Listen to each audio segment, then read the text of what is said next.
Hello বন্ধুরা, English grammar থেকে advance English grammar বইটি থেকে কিছুটি আজকে লেসন শিখব।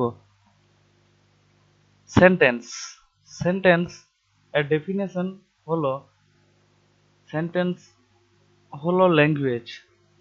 এর একক বা একটি ওয়ার্ড বা একাধিক শৃঙ্খলাবদ্ধ ওয়ার্ড দিয়ে তৈরি, যাতে সচরাচর একটি সাবজেক্ট ও একটি ভার্বকে যার সেন্স ও মিনিং আছে এবং এক্সপ্রেশন প্রকাশে সক্ষম।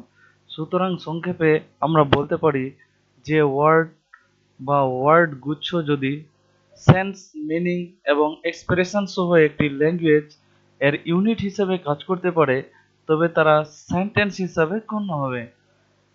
ইংলিশে বলতে গেলে a word or set of ordered words having sense, meaning and expression and acting as a unit of language is called a sentence.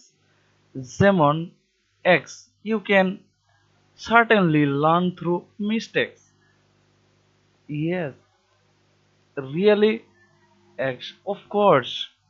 এখানে X এবং Y এর তিনটি এক্সপ্রেশনই সেন্টেন্স হিসেবে কাজ করে, যদিও শেষের দুটি এক্সপ্রেশন এ ভার্ব নেই এবং দ্বিতীয় এক্সপ্রেশনটি মাত্র একটি ওয়ার্ড গঠিত। Formation of a sentence traditional grammar এর মতে সেন্টেন্স দুটি পার্ট নিয়ে গঠিত, সাবজেক্ট অ্যান্ড প্রেডিকেট।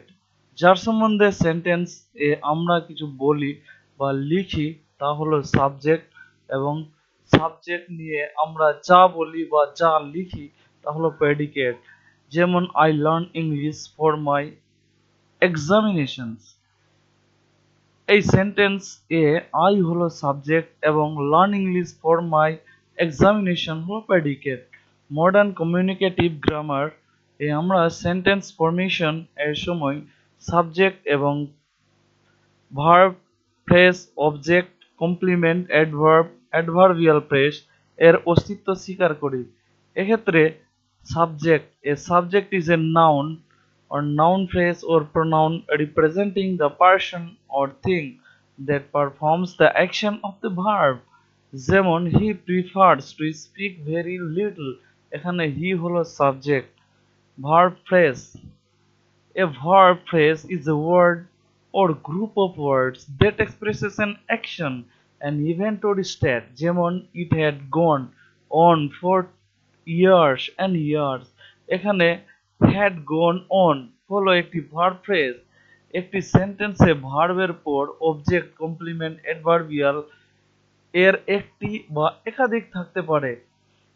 আমরা জানি object, an object is a noun phrase or a pronoun that refers to a person or thing that is affected by the action of the verb or that the action is done or for। যেমন I always speak English with my friends, এখানে English with my friends হলো object. Complement, a complement is a word or phrase essentially an adjective or a noun which is used after linking verbs। যেমন education is a process, এখানে is হলো linking verb, সুতরাং a process হলো complement.